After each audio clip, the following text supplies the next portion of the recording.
Okay, so this is the first ever episode of the Finnish leadership team, the FLT. The setup is pretty simple. We're going to sit down with leaders and experts from across Finland to get to know Finnish leadership at a deeper level. We have here today Asko Känsälä from Aalto University and Anneli Karlstedt.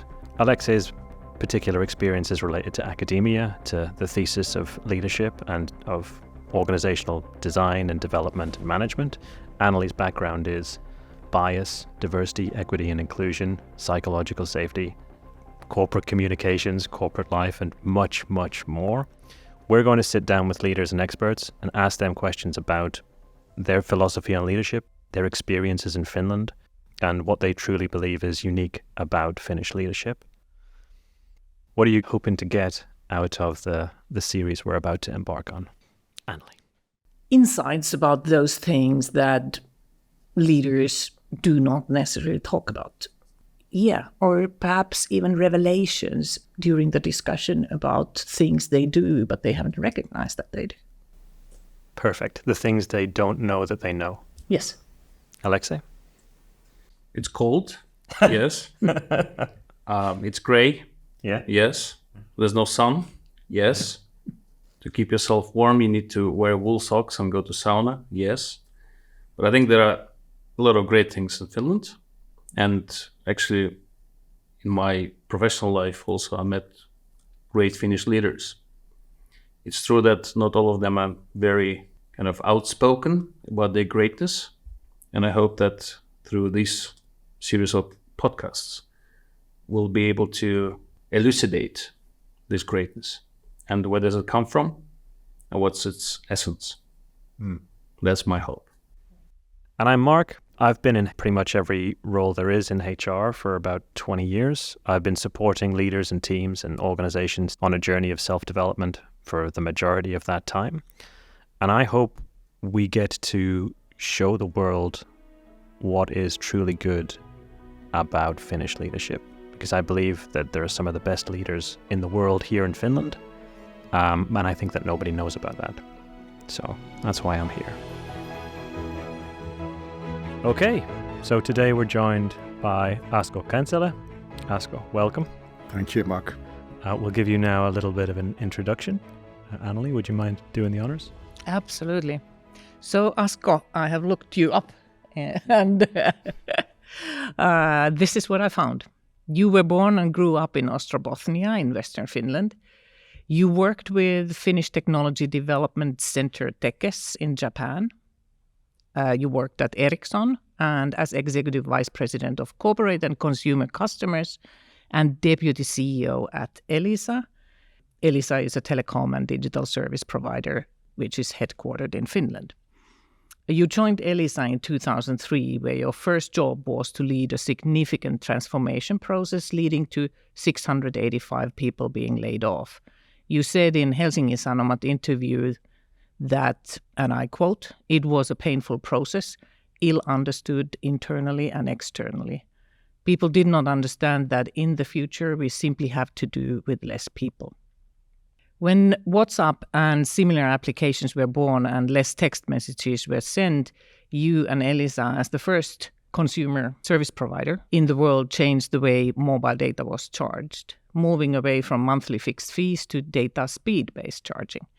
This has led Finland becoming the most data-intensive countries in Europe and renowned for its cutting-edge mobile societal services.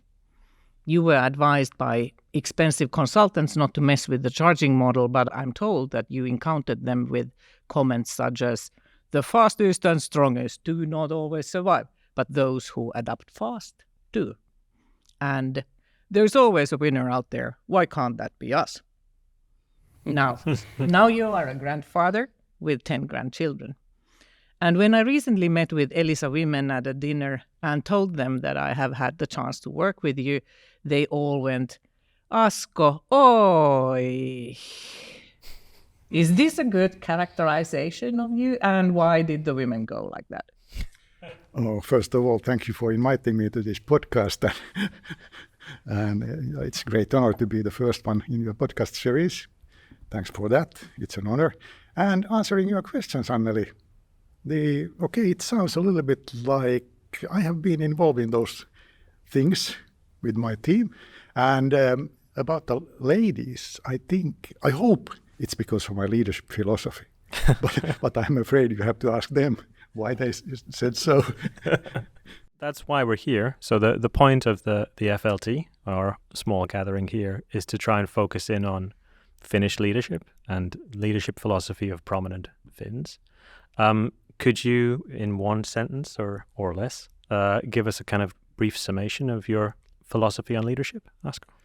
Yes, the ultimate goal of my leadership philosophy is to help people around me to become better selves. That's one sentence. Mark.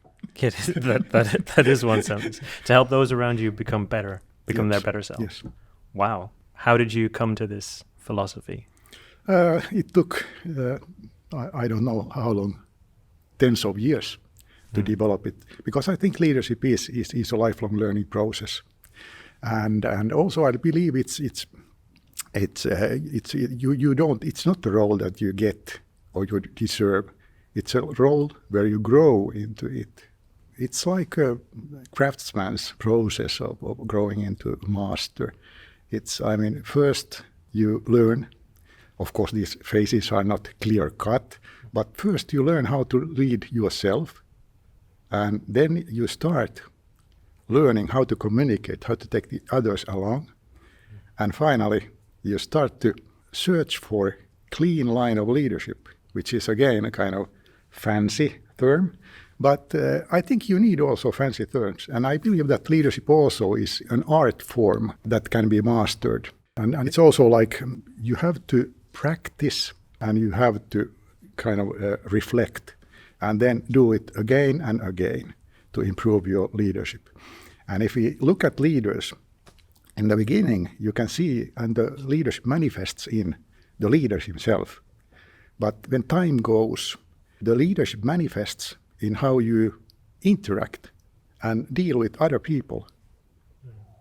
And as you get even further, better in your leadership skills, it's not anymore a question of yourself. You are not the center person. The ones that you have led are the ones where you can see that they are leading well, they have great leadership skills. And then it's not about you, it's about the people around you.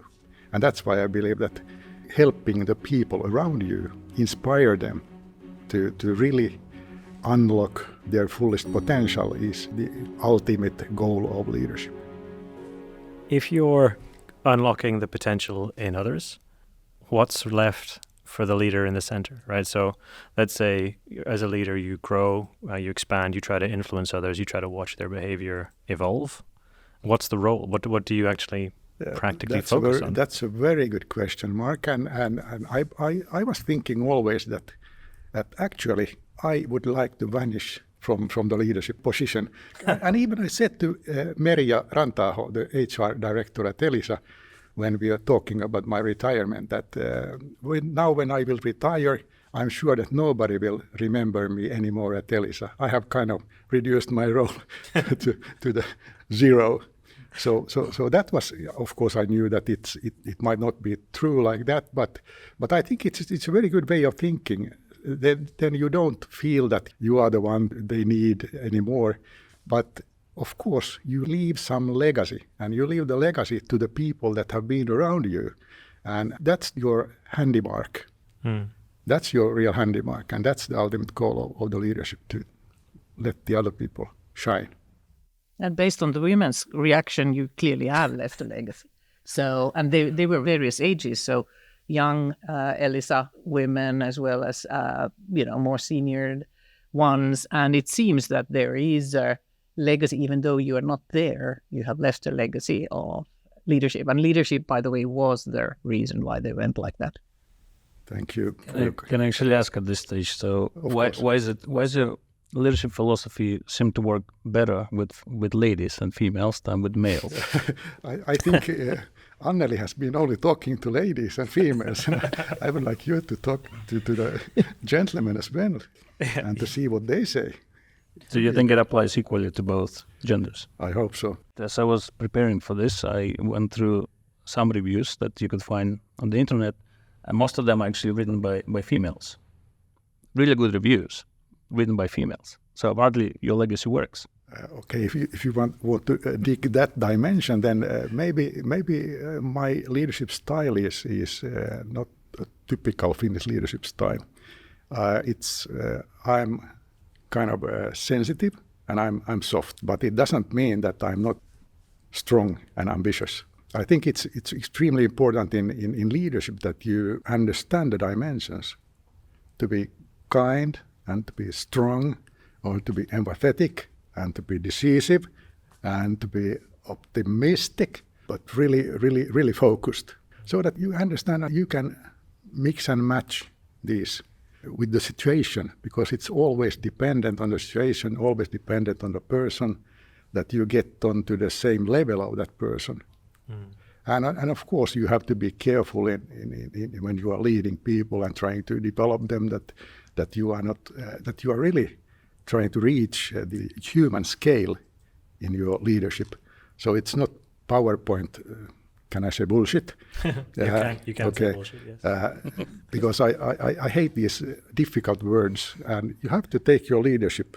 I mean, I love this kind of philosophies. I love these frameworks, and I use them myself very much. But in addition to that, you need to know how to do it in practice.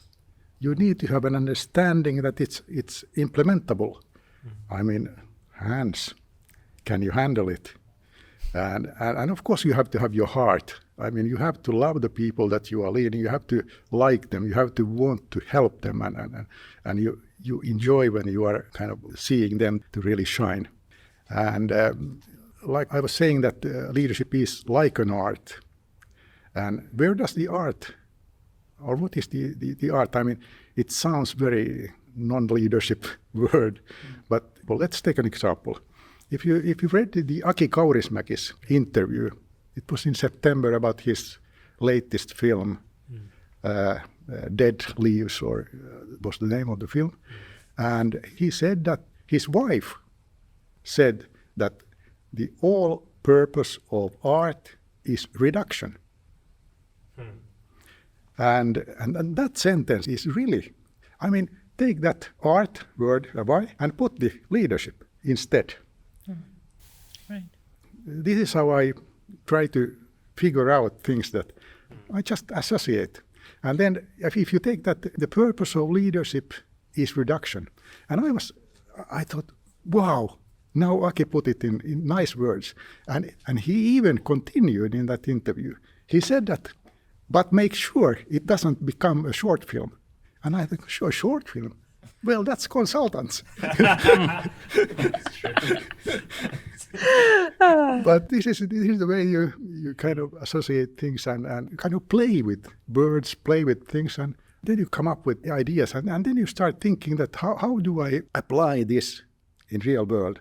And this is how I have been playing with words, what the other people I've been interested in arts, in writers, why people are good writers, and what is a good writing, and what is a good poem, and so on, and trying to understand. This is the way. That's why I think leadership also is an art, and it can be developed as any complex skill.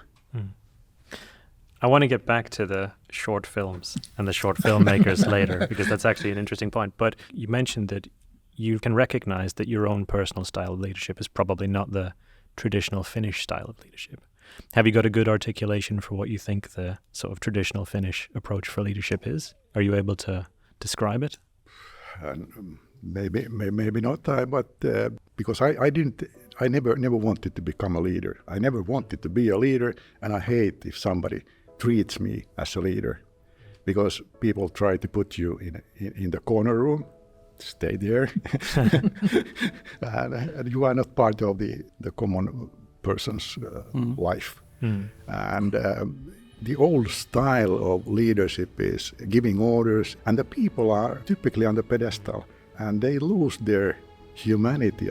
Somehow I feel they don't reach people. People try to avoid them. They put them in the corner rooms, and people are not kind of with them and leading with them, learning with them, deciding with them.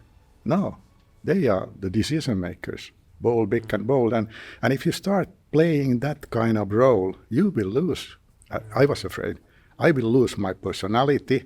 I will lose the sensitivity to people. I will lose a lot. So I didn't want that. I really was careful not to fall in that trap. Of course, it changed my personality because all jobs color yourself, whatever the job, that's for sure. But how much? I mean, there you can do something. And I know I've spoken in my career with a lot of leaders who talk about, you know, as you enter kind of a junior leadership position, you become responsible and authoritative and you try to put your imprint on the role and on yourself. But then after some time, as you become more experienced, lots of leaders turn around and call it, like it is, like you mentioned it, the trap of leadership. And it's really kind of like, it's more like fulfilling the expectations of the role consume your daily activity. In a sense, I think the idea of reduction in leadership is quite a profound one. And the question is, do you keep yourself in the trap? Or do you kind of open up and step aside when it's time? Exactly. And at least in my book, I tried to kind of show that even the senior leader, I mean, my leadership picture is from Japan. It's the sensei. In Japan, a sensei he never calls himself sensei. The other one it's called, but he himself never. And the requirements for a sensei are so large. It's not only being good leader, it's being good human being, that you can't find such people. But that doesn't matter. I mean, that's the ultimate goal that you can try to reach. So it shows the potential of growth in leadership and in as a human being. And I think it's really really important to have this potential. And I tried to show the potential with in my book with the term clean line of leadership, which is exactly what Ake Kaurismäki said about. I mean, try to reduct what you are doing. I can tell you one story from Elisa time, 2015, I think it was. I was at that time already in the consumer business and leading that one. And my colleague asked me that, could you, Asko, come and tell about continuous improvement, because that was one of my frameworks. And it was about continuous self-improvement, because I was competing in shotgun shooting, and I was trying to do everything to develop in that, because I started so late. But okay, he asked me why don't you come and with my team and tell about this continuous learning. And I thought that, okay, yeah, sure. But then I decided, no slides. I go there 1 hour, and I went in the middle of the 100 people and started to speak about development. But then I thought that now this is an excellent opportunity to make a test. And the test I wanted to make was that I asked the people around me that, do you have a hobby? Yes, I do. And okay, can you tell me what's your hobby? And I asked yours, and yours golf, this. Oh, and then the other question, how do you develop your hobby? Where do you get the information? How do you do it? Tell about. How about you? You and you? And they were so enthusiastic, telling it. I grabbed, and I know this guy. I called him, and so they were so active, so enthusiastic. I saw the eyes blinking, and then at that moment I knew that this learning and developing people, if you let them develop and learn, that's really a good thing. And immediately I went to Merja Ranta and said, now I know, Merja. Now I know. Because the feedback I got from that 1 hour, I mean, they were always hugging me and really saying that this Asko. I mean, but then I understood how big power it is to unleash people. And I said to those 100 people that think about if we would develop here at Elisa this company and our work like you are developing the hobby, would you like to do that? it was amazing. So that's that kind of things. They were really wake-up calls for me. So this test proved me that if you build possibilities to people to learn and develop, the power is really amazing what they can do together. That's how you get your O's, Anneli. That's You just talk about hobbies. Absolutely. Can I actually ask? Sure. So you told us once again that your leadership style is not typical Finnish. Yep. But then your book in English translation is called Leadership as Mastery, the Finnish Way. Yep. So what is Finnish there? What is Finnish there? I am Finn. Yeah. Okay. So My way. that's my way. It's my way. You should call it my way. Yeah. But I did it also, I think, Finnish way because I have the Finnish culture and Finnish inheritance in me. I mean, if you look at what Finland is about, the equality you were so interested in, and we were forerunners in this gender equality. And so we are not. That's one part that you are equal. We are equal. We are all equal. That is inbuilt in us, in very many of us. And of course, then if you think about the Finnish society, there are no power or very little power distances and hierarchies in the Finnish society. So we are very close to the common person, and we like it, and the persons like it. So that's very Finnish. And then maybe the consensus, you have heard about Consensus Finland and collaboration. We share a lot of similar values among the Finns. So these kind of things that I can find in my leadership as well led me to kind of profile it the Finnish way. Because that's also, many people think that the Finns are not ambitious because they are humble. And I totally disagree. And for me, the humbleness and humility, it doesn't have anything to do with ambition and ambition level. It's very dangerous to connect these two things. And I think very many Finnish leaders are really ambitious. Why is it then the case that we don't see that many Finnish leaders in companies outside Finland? That's also a question I have been thinking about because we see so many conductors outside Finland and they are able to utilize this Finnishness in their conducting work.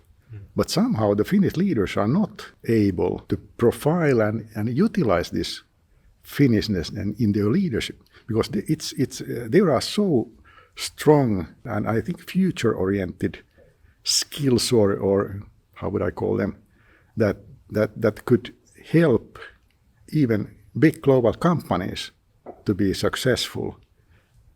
The humbleness without losing the ambition and truthfulness and just doing what you say, the accountability and strong will. I mean, that kind of things that are really necessary. But then you combine these with the soft skills like empathy, sensitivity for people, their feelings, their backgrounds. And we could much more utilize these and also only profile because we are using them. But we are not proud of using them. We don't tell about.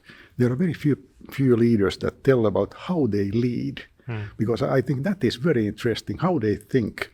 And that has been, I have been interested in how people in different professions, how they think, how they become good, how they become excellent, what they think, how a composer, how do they think? What is the framework that they have? But isn't that humility then, if you think about the natural humility that a lot of Finnish leaders have, when you put that in the context of global competition and global operations, and you have other cultures like Americans or Germans, French coming through and boasting more flamboyantly or more articulately, is the humility that is kind of essential in Finnish leadership also a hindrance? Yeah, I think that's, you said it, articulate. I think Finnish leaders are not that good in articulating their, not so much their leadership, but what their ambition, they don't mark the way they lead, or they can put it in words in such an eloquent way as an American or a British leader might be able to put it. And I think what Asko is speaking here about is clearly inclusion, right? So the behaviors you are describing there, listening, being empathetic and learning to be empathetic socially and emotionally, those are your signature leadership styles, which I hear you repeating over and over again. And I think that kind of leadership, compared to the one that you were mentioning, that leaders are put, not necessarily wanting to be put, but they are put on a pedestal. And that sort of,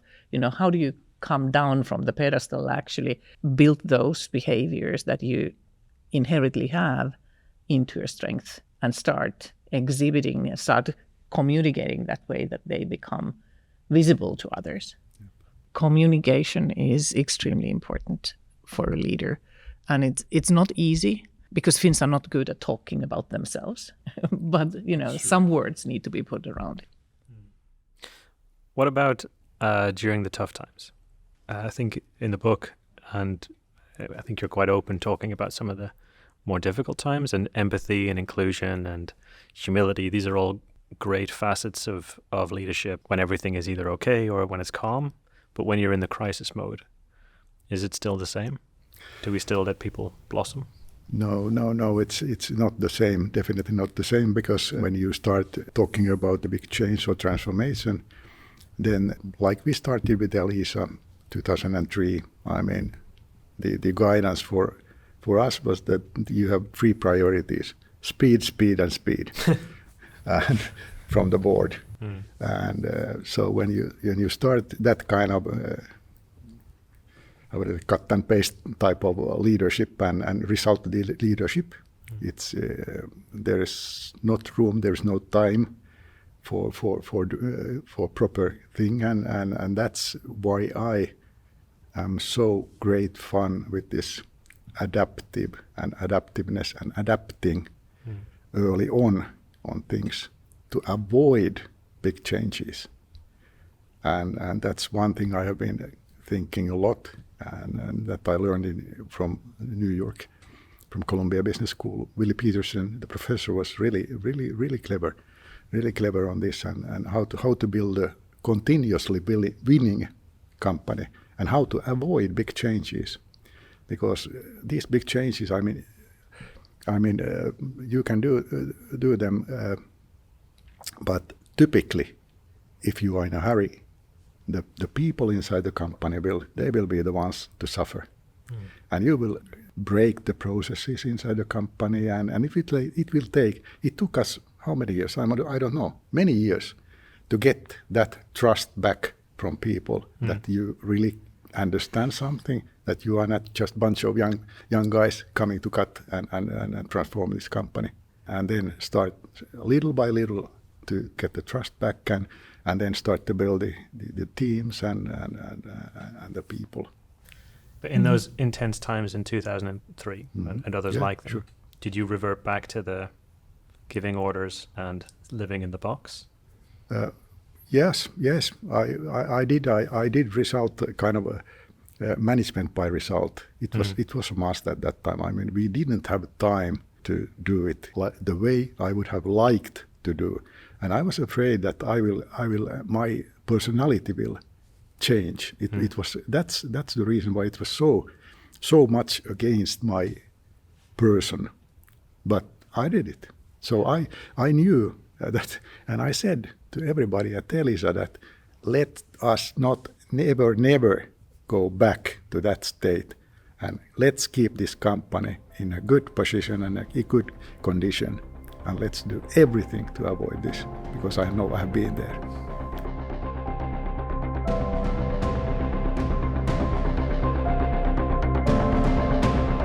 You're listening to the FLT podcast. Just a practical question. You have a lot of people, you have a lot of people who want to talk to you all the time, and they're zillion priorities. How do you practically do that?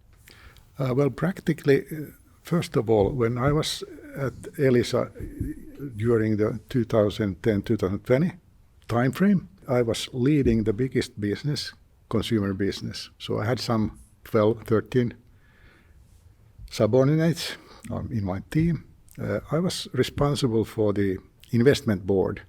The board, Veli-Matti was the CEO, was not there, but the rest of the team was there, and I was leading that board. I was responsible for our Estonian business, so I was chairman of the board of Estonia. It's one of the biggest companies in Estonia, Elisa, and the CEO was reporting to me. I was sponsor for many of our processes. I think. I was leading the area directors, 7 of them, and I counted the most hectic years that I did some 27 or 28 discussions every half year with people. So and then I had, in addition to this, I was coaching people that wanted to be my coaches. Yeah. And they were typically the ones that came from abroad, and they selected a coach from Elisa, and they came to me, and because I could then learn a lot how they felt, but okay, I had so many responsibilities. So that's why it's extremely important how you manage this. It's like juggling. I think in my book, it's this cover page is how many balls can you keep in the air, and so that's why it's important. And how I did in real life, I had in my management team room, I put all the things that we had to do on the walls, and every now and then I went to that room and I walked around. What about this? Have I done this? What I've done for that one? And how about this one? No, I haven't done anything. Who is which? How can I? About that one? No, that is going okay. And I walked around. That's my situational picture. Okay. And then I thought that how can I make the biggest impact? And where should I put my time and effort? Because if you reduct your leadership, then you can put your time and effort on things and really grab on things and then you think about who is the person, where is this happening, is my situational picture first of all correct? Is this picture that is coming from the wall to me, is this correct? I have to check it. And who knows the best? Okay, it's Mark. I will go and discuss. I will have a lunch with Mark immediately. And then if that is correct, then how to help these people what can I do? What is the value I can add? And this is how you just grab to the most essential things all the time. Once my assistant came to that leadership room and asked me, Asko, what are you doing here alone? I said, I'm thinking. I've never seen anybody walking in the room alone and thinking. Yeah, but I mean, actually, now that you mention it, I don't know when I stopped doing that. I think it's sometime. So offices these days, you have hot desks, right? So I used to have an office. Used to have a desk. Used to have a door. Used to have a door in privacy. but I had the same thing with Post-its. I would stick, topics and subjects and tasks and people and all the things. And my board was, and my desk, you remember my desk like 4 or 5 years ago, it was like a jungle. But I did that in the same way so that I could frame basically what was ongoing and what was active. And then at some point in the last couple of years, because I don't think we have permanent desks anymore because we don't spend that much time in the office, I actually don't have a place where I put down my landscape. Which is I've been wondering recently why I'm so chaotic. I think this is actually a big reason for it. Yeah. Because I tried sometimes to read your notes, and I didn't understand anything. What's there this one? It's just swear words. Exactly. Look at his handwriting. It's terrible. It's code, so you guys can't get it. Yeah. Right. I have another practical question. Sure. You said that you went to your HR head, because I'm from HR, so I need to ask this as well, and said that we need to give these people opportunity to learn and develop. Yes. And I know when you say do that to an HR person, what happens is they go into a 2 months or 3 months, brainstorming mode, and what they come up is a program and a framework and, this and that, and all the complexities and risks and a big prize. So what happened when you went to her? What practically happened, and was it satisfying? Yeah, practically happened that Mary understood immediately what I meant, because I described, as I described to you. Because the culture at Elisa is so that if we start to do something, we really do it. And it's not me, it's we, and we commit to it. And we decided together with Mary, this is something that and then we started to do it together with the leadership team, that we will build the next levels of leadership part, that we are focusing on unleashing this possibility to develop yourself. And it's not about adding education or adding courses, not that. But the thing that you are able to develop your own work. Take that responsibility and opportunity. And we started to talk about that Elisa is a company where we all want to develop ourselves. If you don't, this is maybe a wrong company for you. So we really made a point that we want to develop ourselves. We want to develop. And I said that no one has to do any miracles in this company, but everybody has to do a little bit better the things than today, than yesterday. A little bit better. We all can do that. And when you start doing little things a little better every day, it's the power again. It's amazing. It takes a little while until it starts to show. But when it starts to show, then it's too late for the competition. Right. Well, what about, this sounds great, but I keep thinking that, in the business world, you need results, right? Like Yes. on a continuous basis. But what you're explaining sounds great, but then it takes time. It's a long process. Exactly. So how do you kind of justify this kind of approach in the context where everybody's looking at the figures, at the financial results? Because everybody was I was one of the everybody. and of course you have to talk with the board. You have to have a common understanding.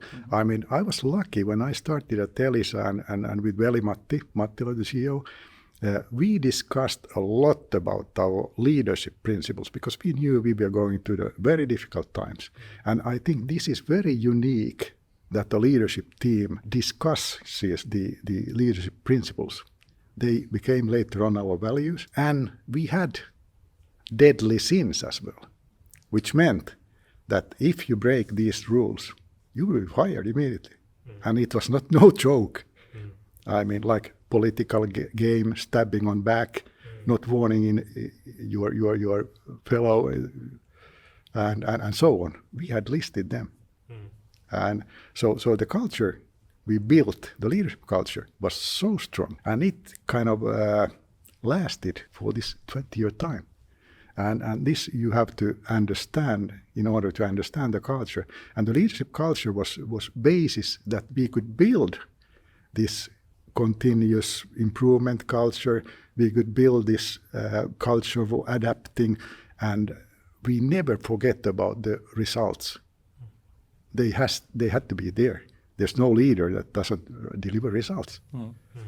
So they are included. But that's not enough for nowadays or today's leadership. It's not enough. It's a kind of, you have to have it. You have to have everyday value. You have to have growth, profitability, turnover the capital, and improve all of this all the time. In my business, at consumer business, if you talk about the achievement of my team, we continuously improved our profitability 26 quarters in a row. And if you're talking about legacy, I visited Elisa this summer and I asked, how are you doing, guys? Asko, the number is now 40. So this is how you, so we thought about the company as a system more than you are building a system. And when the system starts to work, you are not anymore needed. And if everybody's getting better, that translates into business growth. I know from personal experience that if you don't, you call them leadership principles and deadly sins, which I just love. But I think in my experience, in LTs where you don't have like an agreed philosophy, there's constant argument and conflict because there's a disagreement that we can't really access at a very fundamental level that keeps manifesting itself in the day-to-day and in the practicalities. So how did you go about articulating the deadly sins and the principles? Were you guys locked in a room? Did you go sauna and throw the heita löylyä?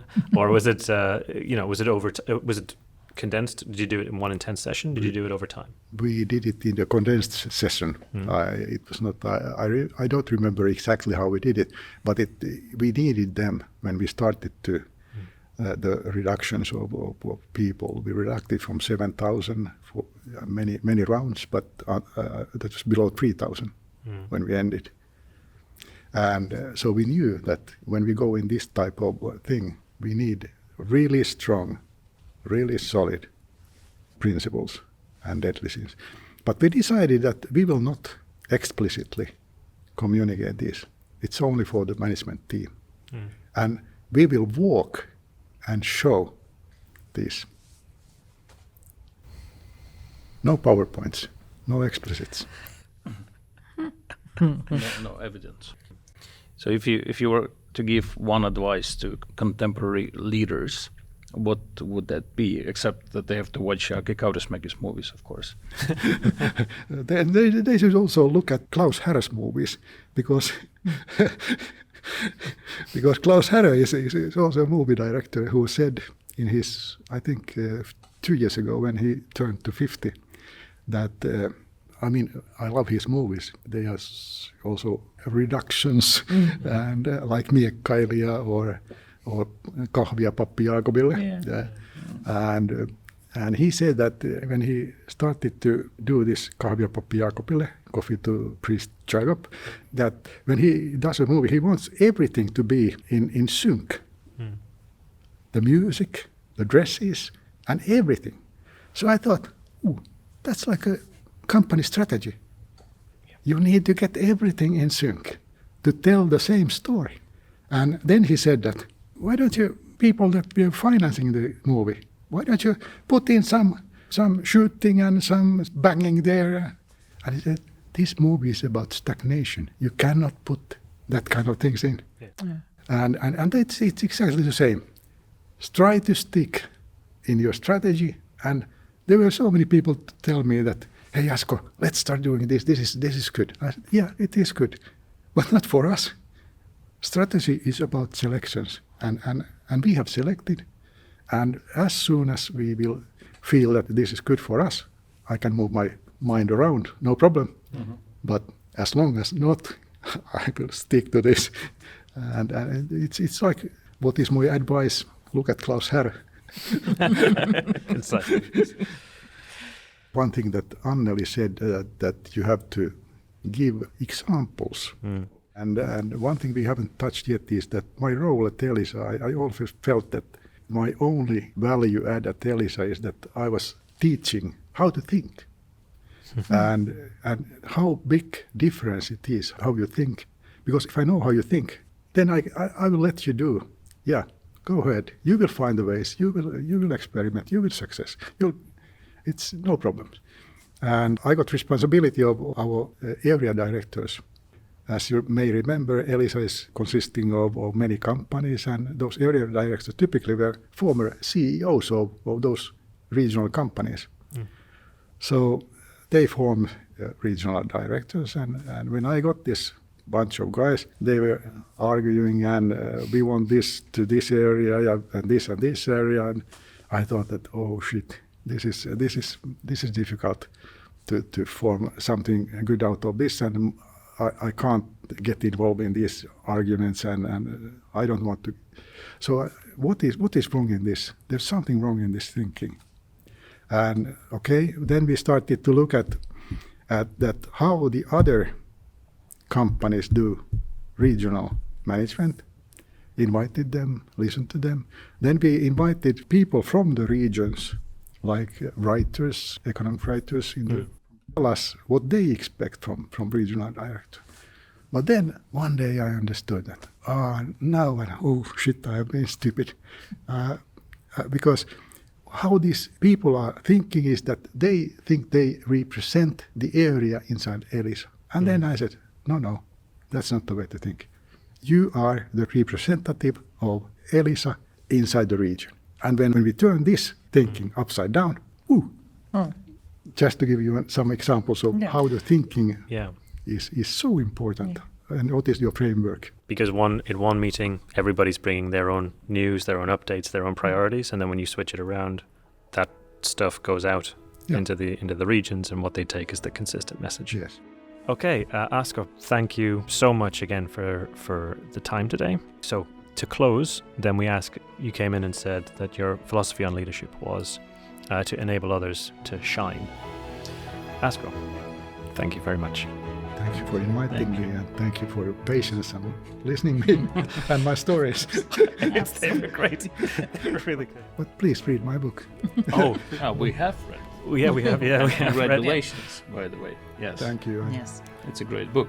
And we recommend everybody else to read the book. Yes, it is Johtajamestariksi, and in English it is Leadership as Mastery the Finnish Way.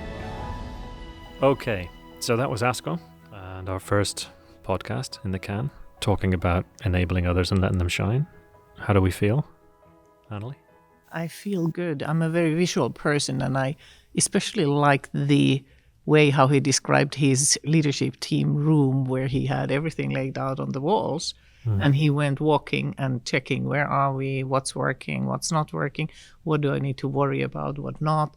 Sort of that visual impression was something that really had an effect on me. How about you, Alexi? Well, for me, I think it was great. Very kind of humane, humble approach to leadership. Really fascinating. Since we are really interested in this idea of Finnish leadership, I think I'm kind of in between. On the one side, his leadership style is very Finnish because he has all this Finnish kind of characteristics. But on the other hand, it's not very Finnish. So I think it's kind of really opens up really interesting possibilities to continue with with this podcast and really exploring. So what is this thing, Finnish leadership? I mean, I think the first thing I felt is, God damn, I don't know that I ever had a boss like that. I would like if he was my boss, I would be so happy. Like that would just be, every day it would be like a dream. Yeah. But I think across we did more than an hour with him, which is super generous. But I think he covered the trap of leadership, the wall, and kind of setting out the landscape, the reductionism in leadership and making yourself, in a sense, kind of not used to, and then also seeing your own leadership in the actions of others. There were so many fantastic points sort of throughout the hour that I think were unbelievable.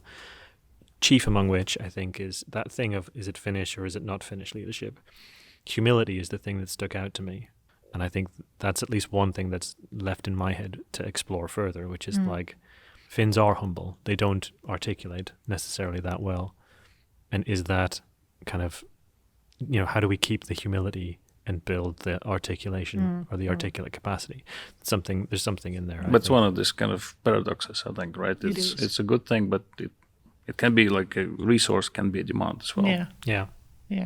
Because when you start articulating your leadership, you easily start living the articulation instead of humbly staying on the course of what you believe in. Yeah. But one thing for me as well that comes from the book and from this podcast is that how Asko is able to connect leadership to the very broad spectrum of things, orchestras, sports, art, movies, and really fascinating. Yeah. Fantastic. Absolutely. Yeah. Manifold. Okay. Good. Guys, Anneli, Thank you. Thank you. We also have to say a massive thank you to our producer, Bella. Yes. Who's Thank been you, fantastic. And thank you to Aalto University for some of the equipment that we've got today. And Most of it worked. most of it worked most of the time. Yeah. So, thanks, guys. Thank you. Till next time.